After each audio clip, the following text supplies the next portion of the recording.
"I can't keep waiting, Joseph. We don't have forever." That was the last thing Diana said before walking out of the dialysis center, heels clicking against tile, coat untouched by the cold, and not a single look back.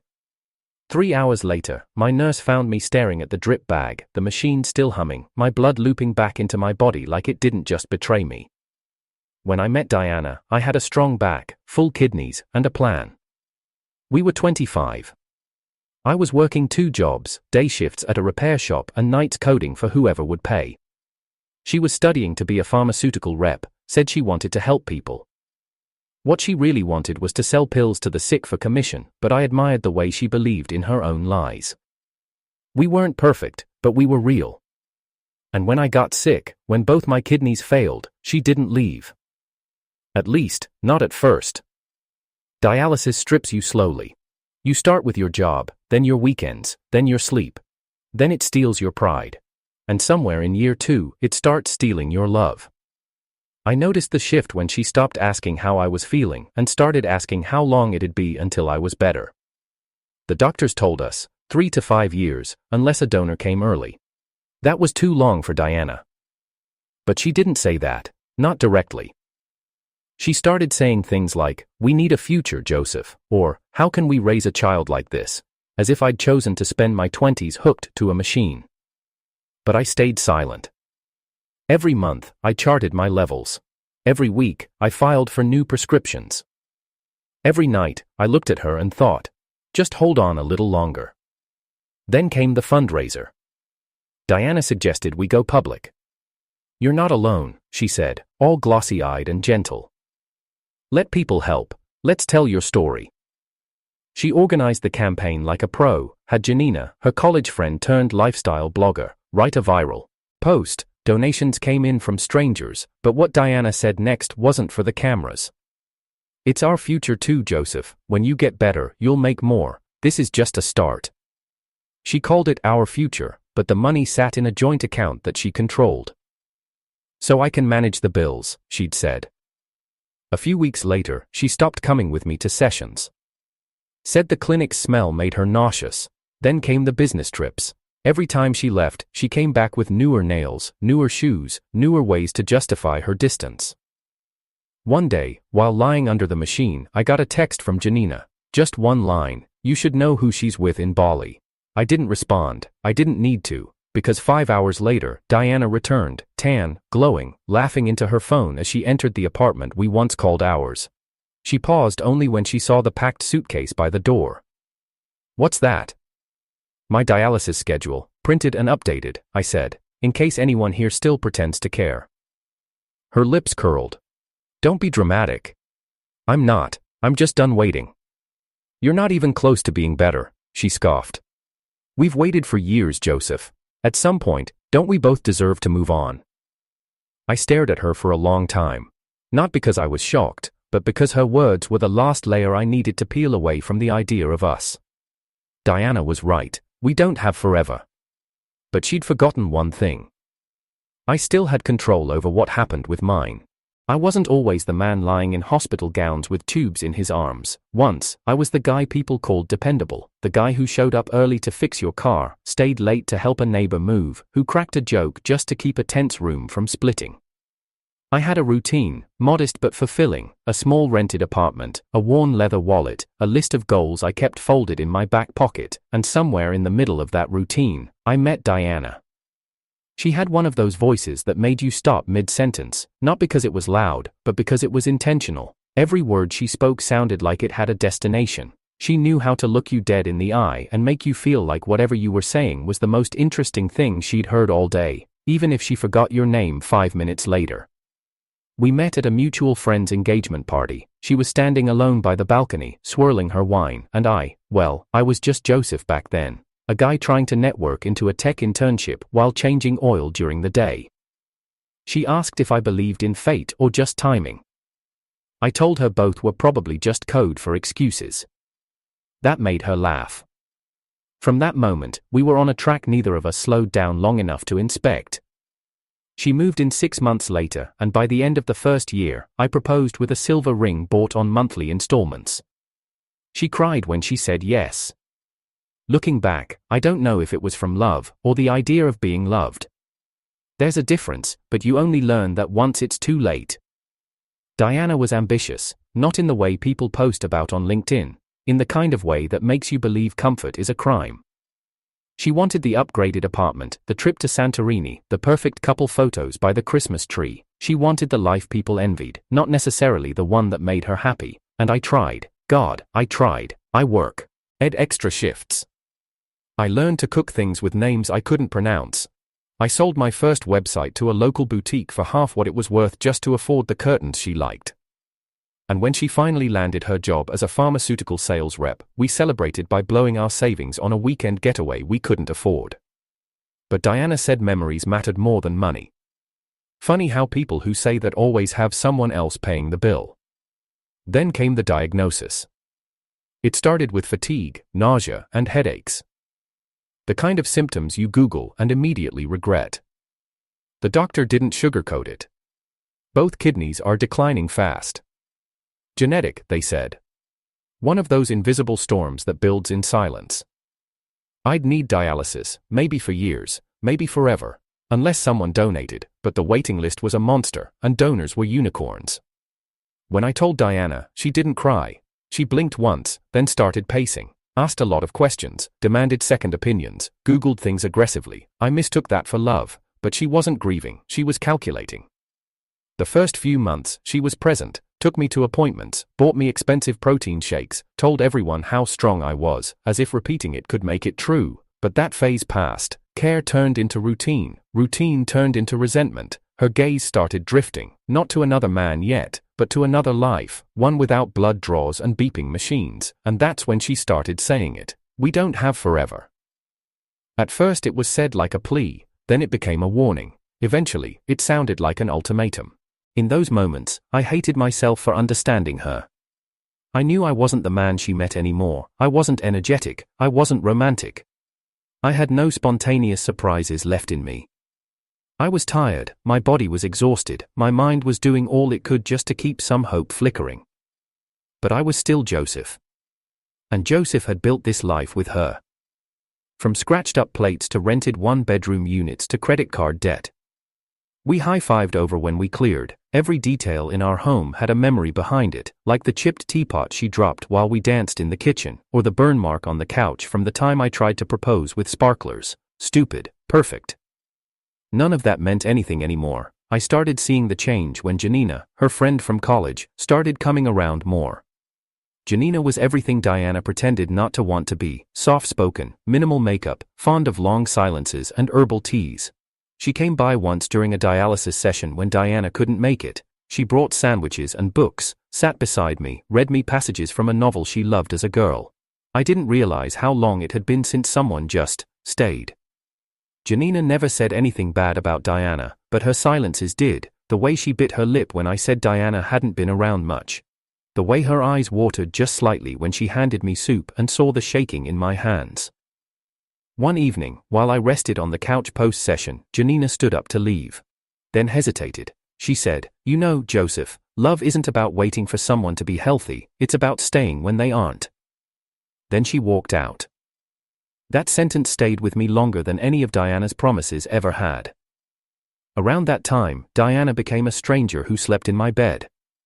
Her clothes changed, more expensive, colder colors, her perfume changed. She started checking her phone in the middle of the night, smiley, gnawing at the screen, then turning away from me like I might contaminate her mood. And when I asked what was wrong, she said, "You're just too sensitive lately, everything's fine." Everything was not fine. The fundraiser she pushed me into started as a campaign for treatment and ended as a marketing stunt for her social media. She posted videos of us, me pale and quiet, her smiling like she was winning a battle beside me. Hashtags like #LoveWins and #HealingJourney under perfectly filtered photos.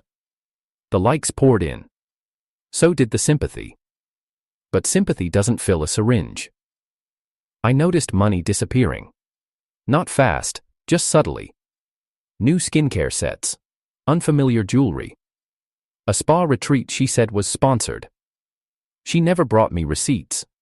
And every time I asked, she said, "Don't you trust me?" I did, that was the problem. The final fracture came when Janina texted me late one night. Her message was careful, but clear. "I think she's with someone. I'm sorry, I couldn't not tell you." I didn't reply, I didn't cry, I didn't confront.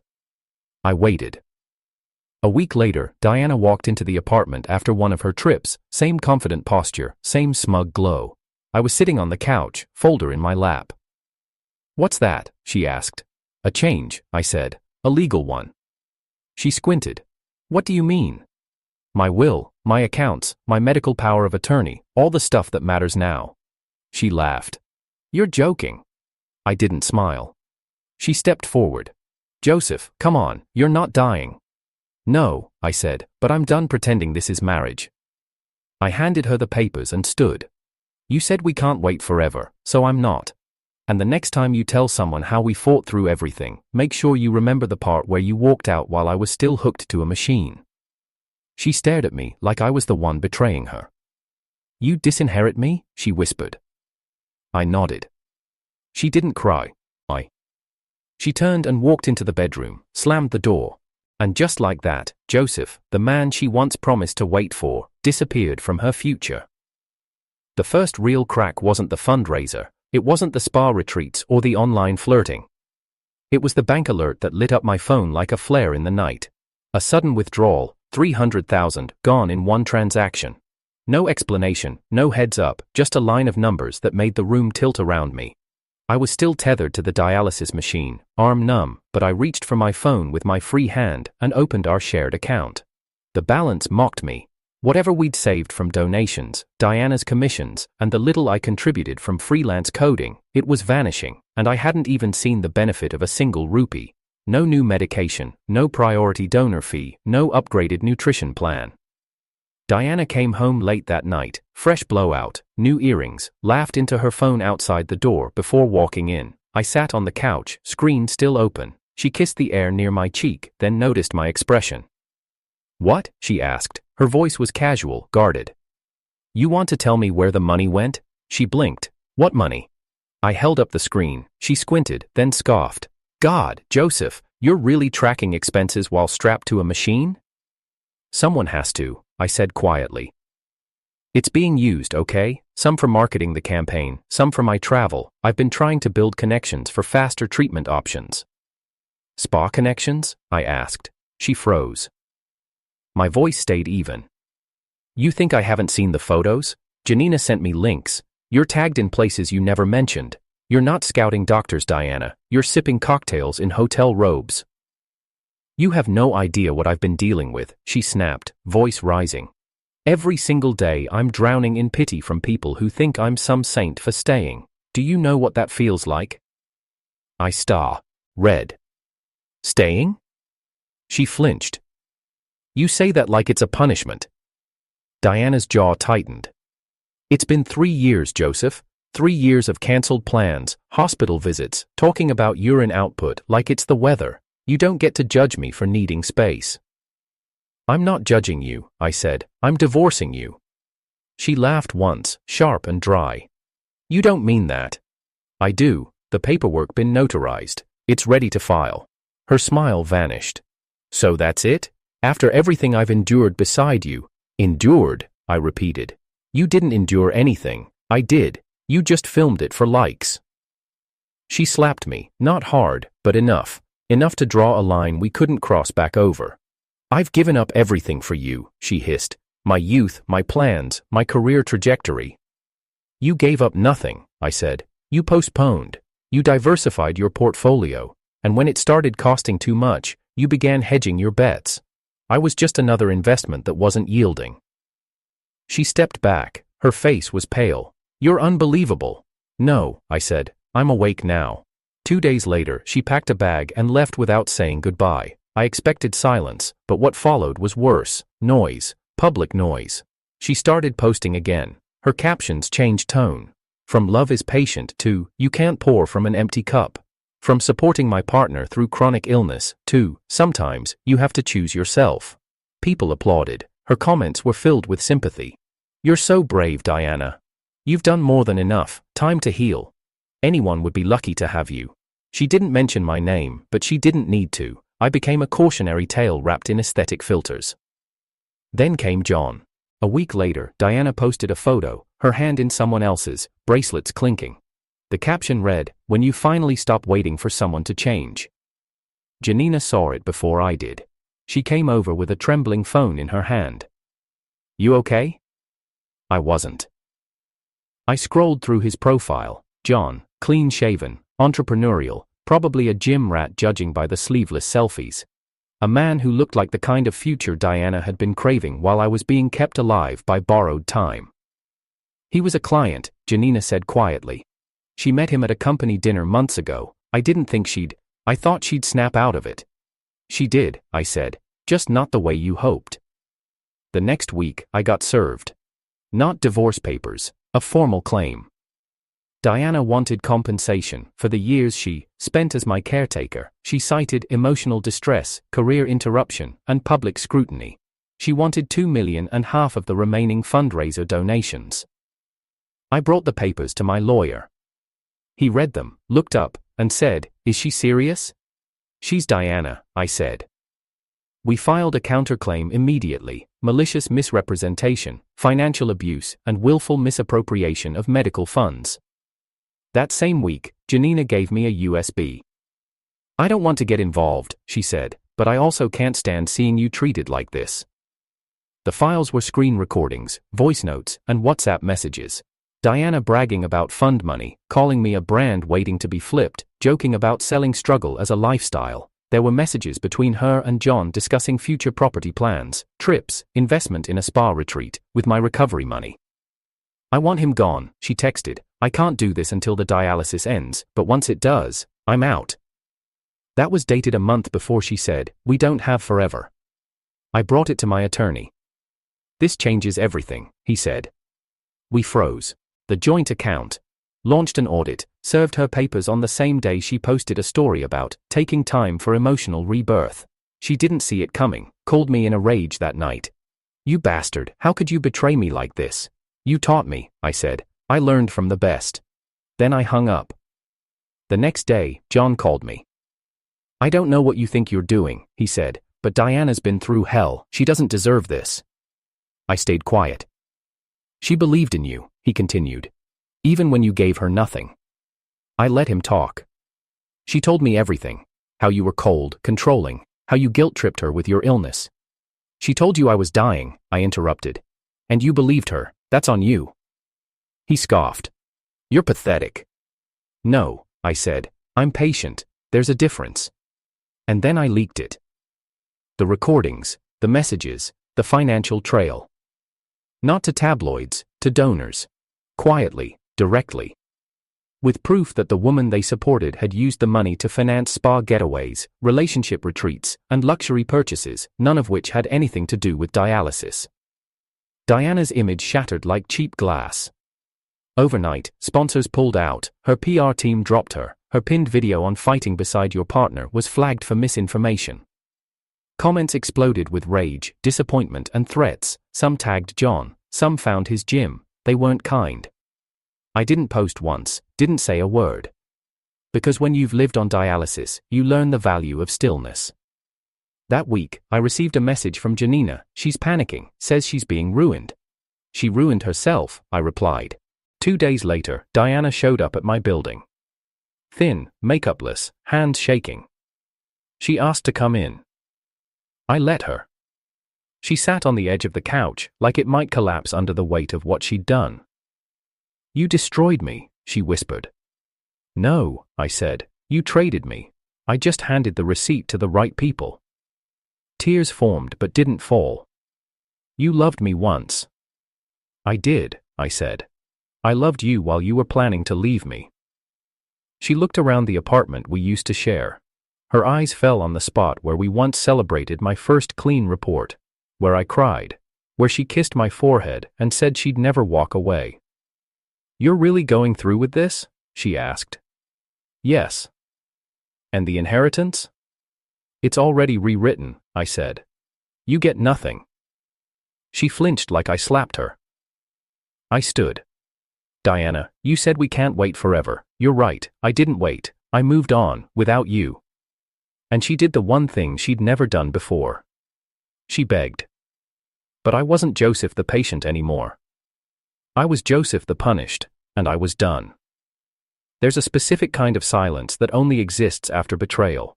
It doesn't hum or echo, it suffocates.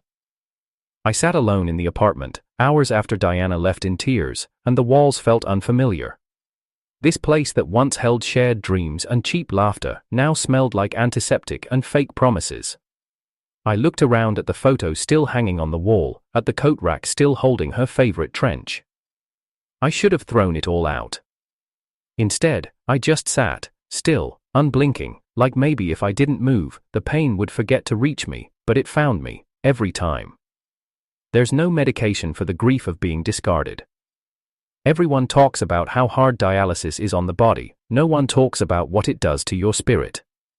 The slow erosion of who you were, the constant awareness that your life is hanging in measured balances. Fluid intake, potassium levels, creatinine counts. You lose spontaneity, sleep, and often, yourself.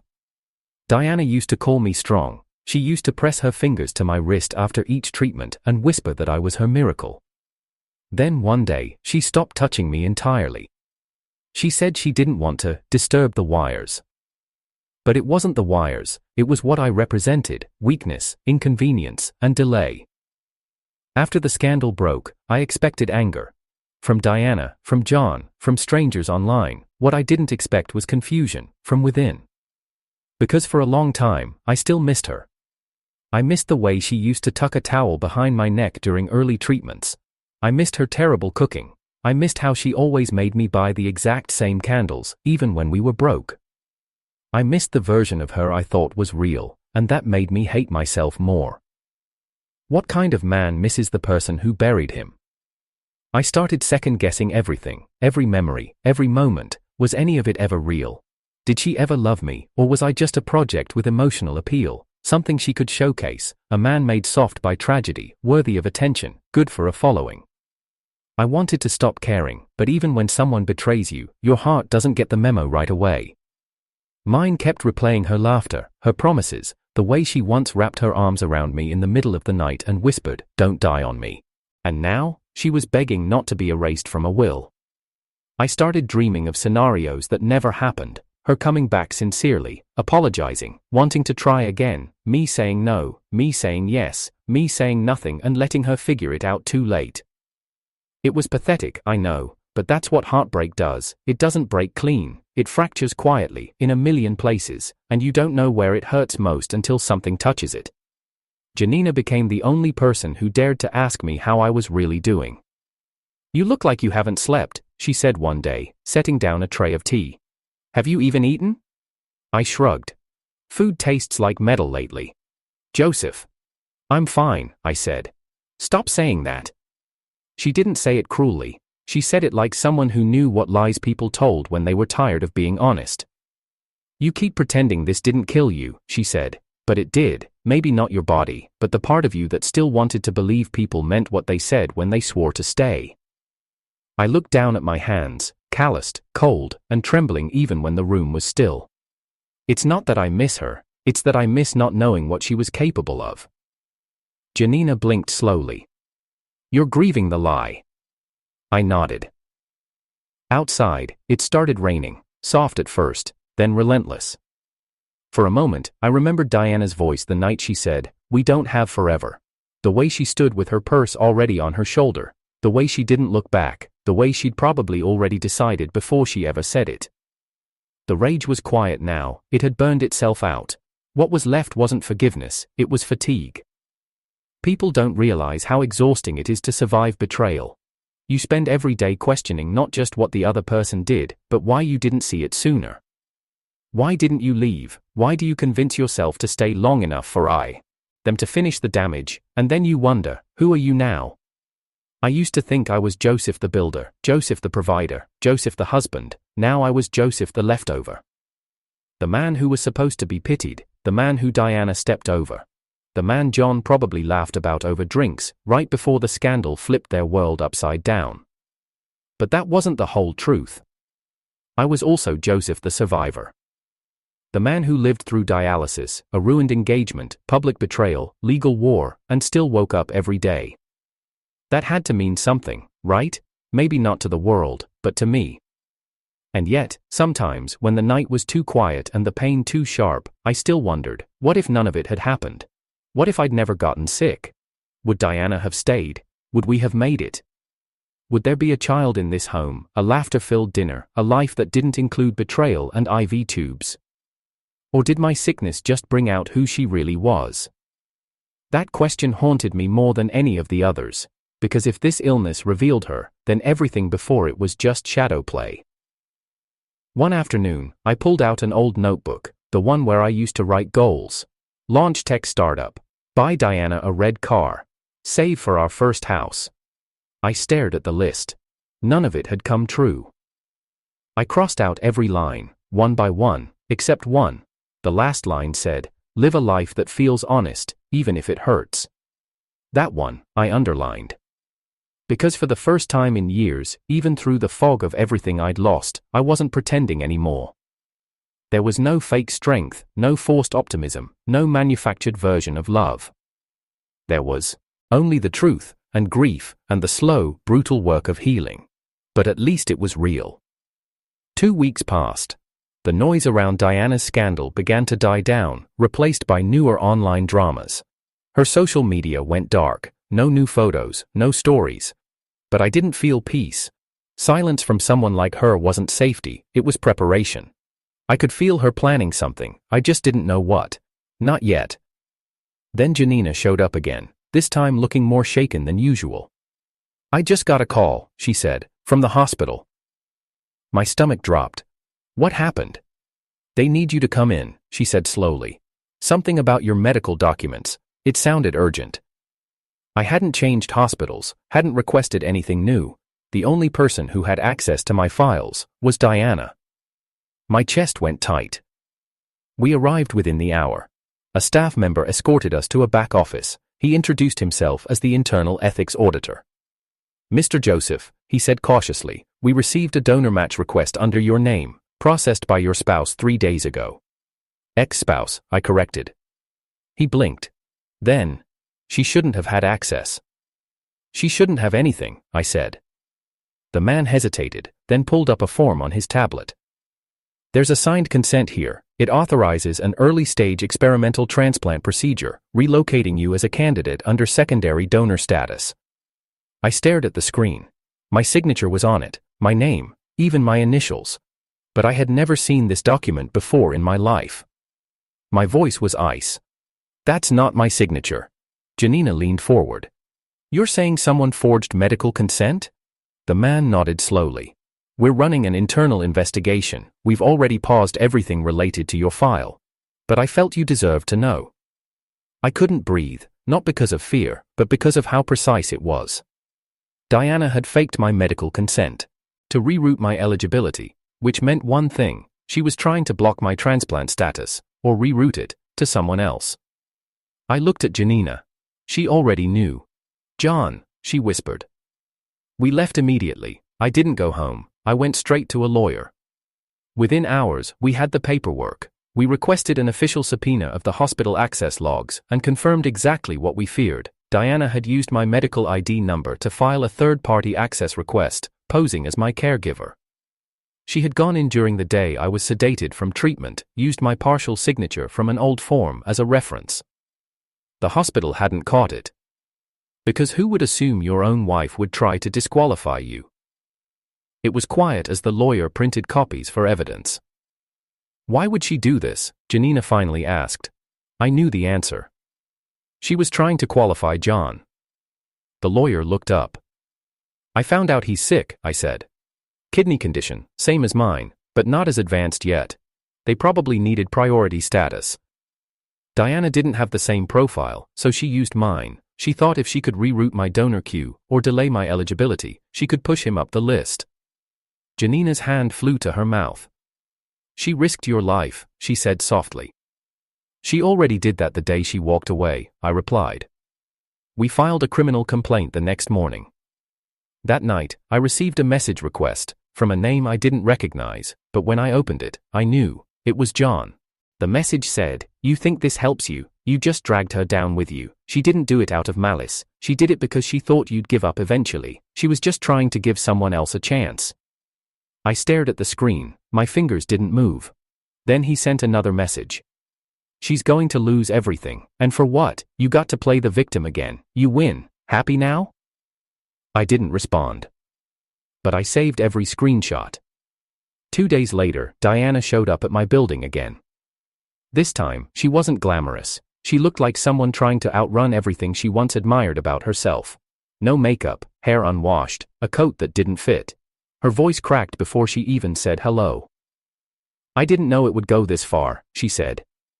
"You forged a transplant denial." She flinched. "I was desperate," she whispered. "John was deteriorating, he had no chance without priority." "So you sacrificed me?" I asked. "You decided I could wait longer, because I've waited this long already, right?" She shook her head. "I didn't mean it like that." "Then how did you mean it?" Tears filled her eyes. "You're stronger. I thought you'd survive another year. John, he wasn't built for this." My voice was steel. "Neither was I just didn't have anyone willing to cheat for me." She broke, slid down against the wall, sobbing into her hands. "Please don't press charges," she begged. "They're going to revoke my license. I'll lose everything." "You already lost me," I said. "Everything else is just math." Janina stood behind me, watching quietly. Diana looked up. "I just wanted to help someone I loved." "And that's what makes this worse," I said. "You didn't do this for greed, you did it for love, just not mine." She cried harder. But I didn't feel sorry. Because somewhere, in some city, some man was still alive because I hadn't died yet. Because the dialysis had bowed to me time, because I was too stubborn to fade quietly, and now that same time would become the reason Diana would face consequences. She wiped her face. "Is there anything I can do?" "Sign a full confession," I said, "and stay out of my way." She hesitated, then nodded slowly. I closed the door behind her. That night, I wrote one new goal in the old notebook: live long enough to outlast the worst thing someone did to me. And I underlined it twice. They say people don't change until they're forced to. Until there's something at stake bigger than pride, deeper than love. I never thought I'd see that moment with Diana, not after everything she'd done, but even poison tries to plead for mercy when it realizes the bottle's been emptied. The court hearing was set for Monday. The charges: medical forgery, identity fraud, and criminal negligence. Her license to practice, her job, and her record, everything hung in balance. Janina was by my side as a witness, but she wasn't there just for testimony. She was there because I needed someone who still believed I was worth fighting for. Diana showed up to court with a scarf covering half her face, escorted by a lawyer who looked 10 years younger than her and 10 times more nervous. John wasn't with her. Word was, he'd left the country, something about a health retreat abroad, or maybe he was just escaping what was coming. The moment Diana stepped into the courtroom, our eyes met. And it hit me. I didn't feel rage anymore, just relief, the kind that comes when the storm has finally cleared, even if everything's wrecked. The judge called the case. The first hour was a blur of legalese. My attorney walked the court through the forged documents, the bank withdrawals, the texts from John. The hospital's ethics committee submitted a statement confirming that my transplant eligibility had been illegally rerouted, causing a 6-month delay in my candidacy window. If I'd gotten worse in that time, it would have been fatal. When it was Diana's turn to speak, she didn't cry, she didn't tremble. For the first time since this entire mess began, she looked like Diana from the beginning, the one I met by the balcony with a wine glass in her hand and a plan in her smile. "I made a mistake," she said, voice measured. "But I made it because I didn't believe Joseph would survive much longer. I thought delaying his donor access wouldn't harm him. He'd been waiting for years already. What was a few more months?" The courtroom was silent. "I was trying to help someone else survive," she continued. "And I know that doesn't excuse my actions, but I wasn't trying to hurt Joseph." My lawyer stood. Intent is not a shield against consequence. She turned her eyes on me. "I loved you once," she said softly. "Maybe I still do in some twisted, broken way. But I didn't see you anymore. I saw your sickness. I saw the years slipping by, and I was scared that I would spend my entire life holding a hand that was always cold, waiting for someone who could never walk beside me again. For a moment, the room seemed to breathe with her. Then I stood up. I used to blame myself, I said. I thought maybe I wasn't enough. Maybe if I'd smiled more, complained less, fought harder, you would have stayed, but now I see it clearly. I turned to the judge. She didn't leave because I was sick, she left because she never believed I'd survive, and when I kept surviving, I became a problem, an obstacle to a life she'd already started building with someone else. Diana's jaw clenched. You know what the worst part is, I said, voice steady. It's not the money, not even the stolen time. It's that she used love as her excuse. She called what she did a sacrifice, but real love doesn't need collateral damage to prove it existed. The courtroom murmured. When it was over, the judge delayed final sentencing for review, but Diana was immediately suspended from her license. She'd face a second hearing under the medical board. My transplant eligibility was reinstated with priority consideration due to her interference. Outside the courtroom, as cameras flashed and murmurs spread, Diana approached me one last time. I meant what I said, she whispered, about loving you. I looked her in the eyes. Then why did you only love me when I was dying? She said nothing. Behind her, Janina stood in the parking lot, arms crossed, gaze steady. Goodbye, Diana. That should have been it, but life doesn't always end chapters cleanly. A month later, I got the call. A donor had matched. Compatible, viable, immediate transplant scheduling. I sat on the edge of the hospital bed, stunned. For the first time in years, I wasn't being told to wait. I was being told it was time. I could finally live without wires and beeping monitors and the taste of metal in my throat. Janina was the first person I told. She cried when she heard. You deserve this, she said. No, I replied. I survived it. I don't know if I deserve anything. You do. You always did. The surgery was scheduled for the following week. And that night, Janina sat beside me, holding my hand. Not like a friend, not like a savior, but like someone who had watched a man rot in slow motion and still believed there was something left worth touching. I need to tell you something, she said. I looked at her. I got a message from Diana. I was tense. What did she say? She said, she's sorry. She asked me to tell you she doesn't expect forgiveness, but she wants you to know the donor came from someone she once helped, a student she covered tuition for years ago. They saw her name in a news article, and when they saw your story, they volunteered. I blinked. She says she doesn't want credit, Janina added. She just wanted you to know, she didn't always get it wrong. I didn't reply for a long time. Then finally, I said, even if it's true, it doesn't undo what she did. Janina nodded. I know, but it might explain why she did it. I nodded back. The surgery went smoothly. For the first time in years, I woke up without machines. No tubes, no wires. Just breathe. Real breath. And beside me, Janina, as always. Recovery wasn't fast, but it was steady. 3 months later, I moved to a new apartment, smaller, brighter, farther from the ghosts of what used to be. I kept only 3 things from my old life: a framed photo of my mother, the notebook where I'd written my goals, and a letter from the hospital confirming full transplant success. I didn't hear from Diana again. Until one morning, a letter arrived, no return address. Inside was a note, no apologies, no explanations. Just this. I thought love meant saving someone. I didn't know it meant letting them go. You taught me that. I hope your new life is quiet and long. D. I folded it once, placed it in the drawer, and never read it again. Now, I teach part-time, small classes in community coding.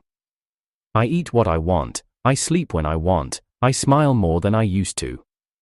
And some mornings, when Janina brushes her fingers over the scar near my side, I remember what it means to be wanted without conditions. I lost everything once. But I learned something they never taught us in the hospital. Healing isn't becoming who you used to be, it's learning to live with what you had you've become. and realizing, against all odds, you're still worthy of being loved. The scars never disappeared, not the ones from surgery, not the ones Diana left behind. They faded, but in the right light, when the rain hit the windows just so, or when a certain song played while I stirred my coffee, I could still feel them. That's the thing about betrayal, you can heal, but you'll always remember exactly where the knife went in. A year passed. Janina and I moved into a modest place on the edge of the city, quiet, nothing flashy. I had no desire to start over in the traditional sense. I didn't need reinvention, I needed peace, and I had it, for the most part. Until I received an envelope in the mail. No return address, just my name in handwriting I recognized immediately. Inside, court documents. Diana had filed a civil suit, claiming emotional damages, reputational harm, and financial losses due to the public release of her private messages. The very evidence that saved me from ruin, she now claimed had defamed her. I stared at the papers, numb. What does she want now? Janina asked gently. She wants the last word, I said.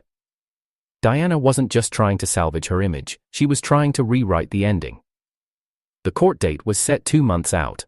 It gave me time to remember, time to prepare, and this time, I didn't plan on defending myself. I planned on finishing the story. Janina was worried. You've already moved on, she said. Don't give her any more of your energy. But it wasn't about energy, it was about principle. People like Diana thrive on half-truths and blurred endings. She thought if she made just enough noise, people would forget what she'd done. She thought the story could be bent in her favor, one tearful post at a time, but not this time. I hired a private team, not to dig up gossip, but to verify one thing, what Diana had done with the MOBs. Nay, post-trial. The donations, the investments, the so-called rehabilitation expenses. Where had it gone? They found the trail in 10 days. Multiple transfers to overseas accounts. A small villa in Bali, purchased under John's name, paid in full. Diana had claimed she was broke, publicly, tearfully, but she was funding someone else's freedom with the sympathy she milked from being the woman left behind. I didn't leak it, I packaged it into a documentary. It wasn't grand, just a 28-minute feature, narrated by me, quietly telling the real story. From the diagnosis to the betrayal, from the lawsuit to the transplant, no names smeared, just facts, documents, receipts, proof. I released it a week before the court date. The internet caught fire. Hashtags trended again. Diana the liar, justice for Joseph, sick not stupid. Influencers who once supported her deleted their past collaborations. Former donors demanded refunds. Even John, whose name came up in the asset trail, shut down all his platforms and disappeared again. Diana arrived at court in a trench coat and sunglasses, flanked by a legal team that looked more like damage control than defense. She didn't look at me. This time, I did speak, just once, for 5 minutes. Your Honor, I said. This isn't about reputation, this is about restoration. I lived through betrayal, I lived through theft, of my funds, my trust, my dignity. All while being strapped to a machine 3 times a week. And when I survived it, I was told I was being cruel for refusing to let my abuser write the last chapter. I didn't shame her, I revealed her. And if we start punishing truth because it's uncomfortable, we reward the people who make truth ugly in the first place. The judge dismissed her claim in under an hour. Her lawyer walked out before she did. As she stood there, alone now, truly, I walked past her without a word. She didn't follow. She didn't apologize, she just stood still, as if waiting for someone to say this wasn't really how it ended. But it was. That night, Ina and I returned home and made pasta. We ate it on the floor. We laughed, we kissed, we talked about where we wanted to travel next. I said Venice. She said Kyoto. We compromised on both. But there was still one last thing I needed to do. I logged into the account where the donations had once been stored. I saw the list of names, hundreds of them. People who gave 100, 5,000, some even more. Some had added messages, keep fighting, for your future, don't give up. I'd never replied, so I did something no one expected. I refunded them. Every single person who had donated through the original campaign, down to the smallest amounts, got their money back. I used the compensation Diana was forced to pay after her false claim. I used the ad revenue from the documentary. I used my savings. One by one, I wrote to them. Thank you for believing in someone who didn't have the strength to speak then. I have it now, and I want you to know, it mattered. The emails went out over 3 days. The responses came back in waves. Some cried, some told me to keep it, some asked for updates. But one message stood out. It said, "You were never weak, you were surviving. There's nothing stronger than that." And just like that, the wound that had been trying to close for years, finally did. Months passed. Janina and I traveled. Venice was colder than I thought, but she held my hand the entire way across every bridge. Kyoto was serene. We stood in front of temples, in silence, and I understood what peace really meant for the first time in my life. I started teaching again. Not just code, but life skills, mental recovery, integrity in hardship. A student once asked me if I believed people like Diana ever really change. I said, only when the consequences change them. And what about forgiveness? I don't owe her that, I replied, but I owe myself a future without bitterness. That's enough. One evening, we received a letter, a formal notice. Diana had filed for bankruptcy. The villa was repossessed, her license was permanently revoked, John had reportedly left her. And she now lived with an aunt outside the city, selling diet supplements online and preaching about karma. I didn't smile, I didn't gloat. I simply folded the letter and slid it into the back of my old notebook. Under my final goal. The one I wrote on the day I disinherited her. Outlive the pain, and make it irrelevant. I had done that. Every scar she gave me turned into a sentence I could live with. Every betrayal became a foundation I stood on. Every loss turned into space for something better. I used to believe love meant holding on. Now I know it means knowing when to let go, with dignity. And I let go of Diana. Of the bitterness. Of the illusion that survival isn't enough. Because it was. And I am. And every morning I wake up without pain in my side, without poison in my heart, I win again.